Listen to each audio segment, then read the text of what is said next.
2-3 ಜನ ಬಂದು ನಾವು ಇದಪ್ಪ ನೋಡಿದ್ದೀವಿ, ಇವರು ಜನ ಹೋಗಿದ್ರು ಅಂತ ಹೇಳಿದ್ದಾರೆ ಅವರು.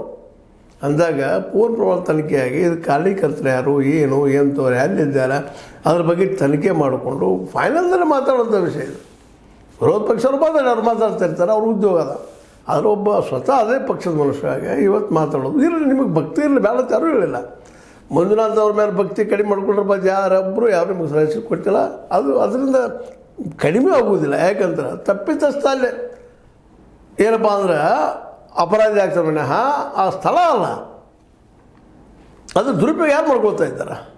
ಅದು ಇವತ್ತು ಹೊರಗೆ ಬರ್ಬೇಕಾಗಿದೆ, ಸತ್ಯ ಹೊರಗೆ ಬರ್ಬೇಕಾಗಿದೆ. ಎಲ್ಲರ ತಲೆಯಲ್ಲಿರೋದು ಒಂದು SIT ಬಂದರೆ ಗಡಿಬಿಡಿ ಬೇಡ ಮಾಡ್ತಾಯಿದ್ದಾರೆ. ಯಾಕಪ್ಪ ಆತುರ ಅವಸರ ಯಾಕೆ?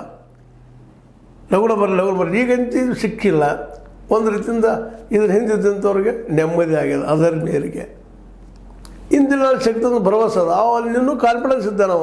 ಅವ್ರು ಒಬ್ಬರಲ್ಲ 3-4 ಜನ ಇದ್ದಾರೆ ಅಂತ ಹೇಳ್ತಾ ಇದ್ದಾರೆ. ಅದೇನು ನಿಗೂಢದ, ಆ ನಿಗೂಢತೆ ಹೊರಬರ್ಬೇಕಾಗಿದ್ರೆ, ಸತ್ಯ ಹೊರಬರ್ಬೇಕಾಗಿದ್ರೆ ಇನ್ನೂ ಸ್ವಲ್ಪ ವೇಟ್ ಮಾಡಬೇಕು.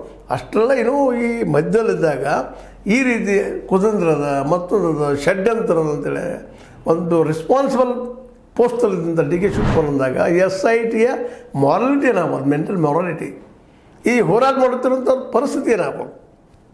ಯಾಕಂದರೆ ಸರ್ಕಾರ ತಾನ ಮನಸ್ಸಿನ ಮೇಲೆ ತೊಗೊಂಡು ಮಾಡಿದೆ, ಜನ ಅಭಿಪ್ರಾಯ ಒತ್ತಡ ಮೇಲೆ ಆಗಿದೆ. ಇದು ಜನರಿಗೂ ಬೇಕಾಗಿದೆ, ಇದು ಆಗಬೇಕಪ್ಪ, ಏನದು ನಮ್ಗೆ ಗೊತ್ತಾಗಿದೆ ಅಂತೇಳಿ. ಯಾಕೆ ಆಗಬಾರ್ದು, ತನಿಖೆ ಯಾಕೆ ಆಗಬಾರ್ದು?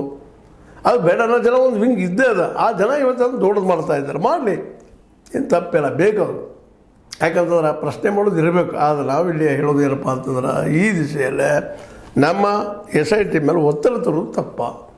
ಮತ್ತು ಸರ್ಕಾರದ ಹಂಗೆ ನಮ್ಮ DK ಶಿವಕುಮಾರ್ ಅವರು ಮಾತಾಡಿದ್ದಾರೆ. ಪಾಪ ಸಹಜವಾಗಿ SITಯಲ್ಲಿದ್ದಂಥ ಸಿಬ್ಬಂದಿ ಮೇಲೆ ಸ್ವಲ್ಪ ಪರಿಣಾಮ ಆಗೇ ಆಗ್ತದೆ. ಇನ್ನು ಒಳಗೆ ಏನು ಅನ್ನೋದು ಗೊತ್ತಿಲ್ಲ. ಒಟ್ಟಾರೆಯಾಗಿ ಇವತ್ತು ನಮ್ಮ DK ಶಿವಕುಮಾರ್ ಮಾತಾಡಿದಂಥ ವಿಷಯಗಳು ಇವು ಇದ್ದಂಥವು ಪೂರ್ವಾಗ್ರಹ ಪೀಡಿತನೋ ಏನೋ ಇಲ್ಲ, ಅವ್ರಿಗೆ ಗೊತ್ತಿದ್ರೆ ಹೇಳಿ ಅದನ್ನು ಕ್ಲಿಯರ್ ಮಾಡಿಬಿಡಲಿ. ಮುಂದೆ ಇದ್ರಾಗ ಏನೂ ಅರ್ಥ ಇಲ್ಲ. ಆದ್ರೆ SIT